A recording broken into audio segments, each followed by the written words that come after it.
Friends, आज के video tutorial में हम डिस्कस करेंगे कॉपी कंस्ट्रक्टर और दूसरा जो टॉपिक होगा हमारा कंस्ट्रक्टर ओवरलोडिंग। कॉपी कंस्ट्रक्टर हमने पिछले वीडियो ट्यूटोरियल में देखा था। कंस्ट्रक्टर तीन प्रकार के होते हैं। एक तो था आपका डिफ़ॉल्ट कंस्ट्रक्टर, फिर था आपका पैरामीटराइज्ड कंस्ट्रक्टर। इन दो को हम डिस्कस कर चुके हैं। जो थर्ड टाइप था वो है आपका कॉपी कंस्ट्रक्टर।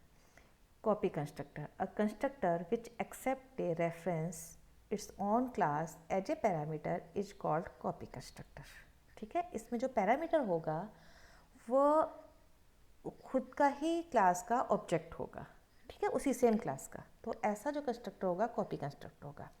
जो कॉपी कंस्ट्रक्टर का जो बेसिक टास्क है वो ये है, it is use to declare and initialise an object from another object. ठीक है, आपका जो ऑब्जेक्ट इनिशियलाइज होगा वो दूसरे ऑब्जेक्ट के द्वारा इनिशियलाइज होगा। यहाँ हम यूँ कह सकते हैं कि जो ऑब्जेक्ट जो होगा दूसरे ऑब्जेक्ट से कॉपी होगा, इसलिए हम इसको बोलते हैं कॉपी कंस्ट्रक्टर।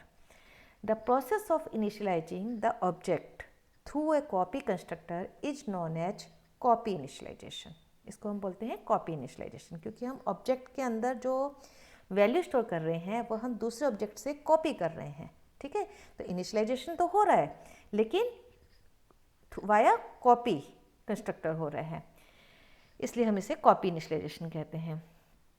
सिंटेक्स क्या यूज करते हैं कॉपी कंस्ट्रक्टर के लिए? क्लास नेम, क्योंकि क्लास नेम वही आएगा, मेंबर फंक्शन का नाम वही होगा जो क्लास का नेम है कंस्ट्रक्टर के अंदर। फिर जो इसके पैरामीटर होंगे वो हम नॉर्मली जो पैरामीटराइज्ड कंस्ट्रक्टर था उसमें इंटीजर, फ्लोट, कैरेक्टर जो नॉर्मल डेटा टाइप्स होते हैं वैसे पैरामीटर्स थे, लेकिन इसमें जो पैरामीटर होगा वो इसका ऑब्जेक्ट होगा। ठीक है, और ऑब्जेक्ट का रेफरेंस होगा। तो class name, ampersand sign, object name. ठीक है, और फिर स्टेटमेंट्स आएंगी उसके अंदर, नॉर्मली जैसे मेंबर फंक्शन के अंदर हम लिखते हैं। ये सिंटैक्स है। इसका एग्जांपल लिया है यहाँ पे। क्लास का नेम मान लीजिए सैम्पल है, वापस से हमने सैम्पल और उसका ऑब्जेक्ट बनाया S1। तो ये एम्परसेंड साइन इसलिए लगाया है क्योंकि reference to its own class as a parameter.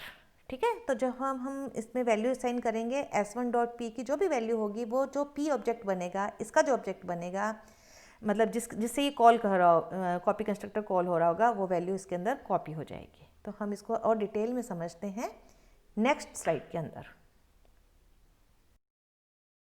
देखिए यहाँ पे हमने प्रोग्राम बनाया है यूजिंग कॉपी कंस्ट्रक्टर। ठीक है, यहाँ पर हमने क्लास का नाम क्या लिया, कोड। ओके, इंटीजर p आपका डेटा मेंबर है।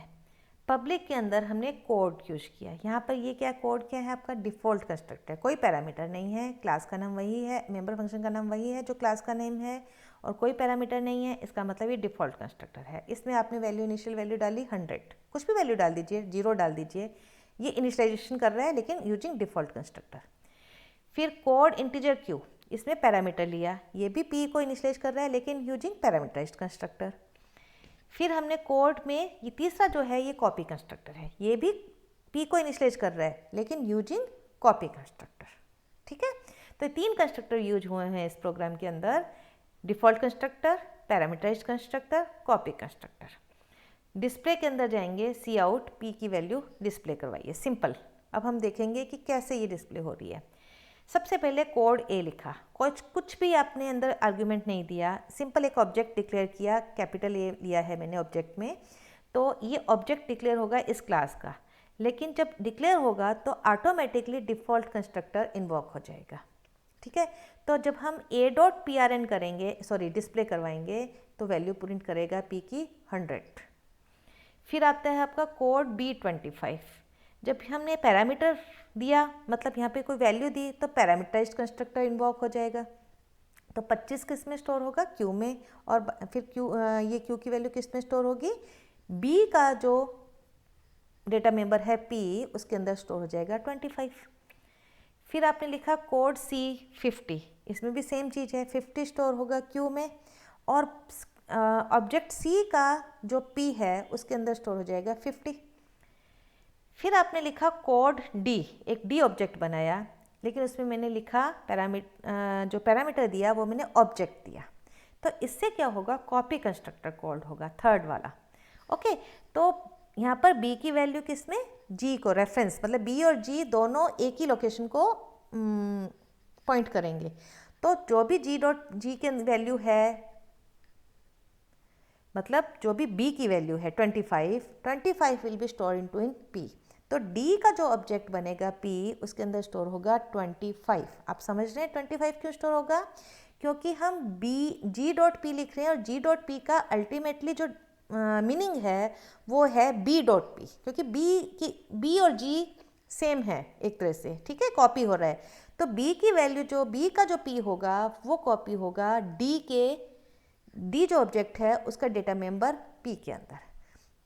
जब हम प्रिंट करवाएंगे a डॉट डिस्प्ले करवाएंगे तो 100 प्रिंट करेगा, b डॉट डिस्प्ले करवाएंगे तो 25 प्रिंट करेगा, c डॉट डिस्प्ले कराएंगे तो 50 प्रिंट करेगा, और d डॉट डिस्प्ले करवाएंगे तो ये 25 करेगा।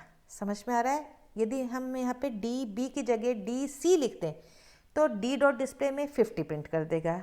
यदि मैं यहाँ पर a लिख दूँ, b की जगह a लिखूँ, तो यहाँ पर d डॉट डिस्प्ले में ये 100 प्रिंट करेगा। तो जो भी यहाँ पे ऑब्जेक्ट लूँगी उसकी वैल्यू को ये d के ऑब्जेक्ट के अंदर कॉपी कर देगा। तो ये है आपका कॉपी कंस्ट्रक्टर। इसका आउटपुट देखते हैं।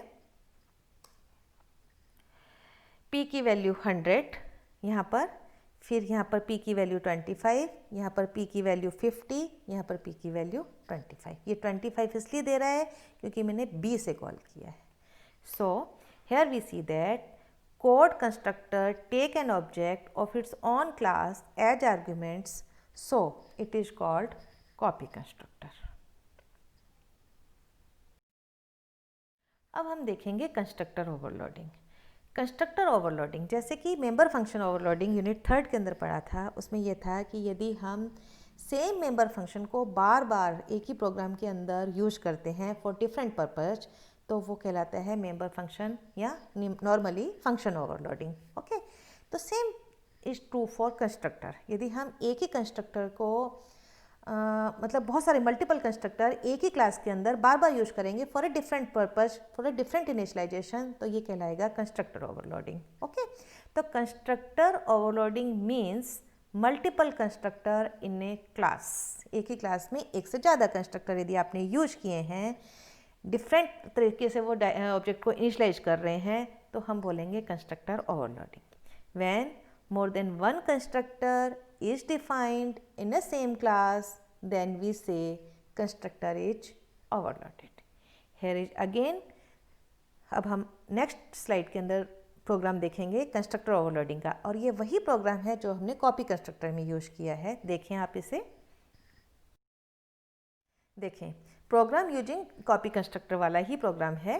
हालांकि यहाँ पे आपको ये लिखना चाहिए था program using constructor overloading. Okay, तो यहाँ पर क्या हो रहा है, देखें कि यहाँ पे डिफ़ॉल्ट कंस्ट्रक्टर भी यूज हो रहा है, पैरामीटराइज्ड कंस्ट्रक्टर भी यूज हो रहा है, कॉपी कंस्ट्रक्टर भी यूज हो रहा है। तो हम एक ही क्लास में 3 कंस्ट्रक्टर यूज कर रहे हैं। तो जब हम एक ही क्लास के अंदर एक से ज़्यादा कंस्ट्रक्टर यूज करते हैं तो हम उसको बोलते हैं कंस्ट्रक्टर ओवरलोडिंग। सेम आउटपुट आएगा, सेम प्रोग्राम है, और ये कंस्ट्रक्टर ओवरलोडिंग का है। Here we see that code constructor used 3 times. एक कंस्ट्रक्टर कोड को हमने 3 बार यूज किया, so it is called constructor overloading. Okay,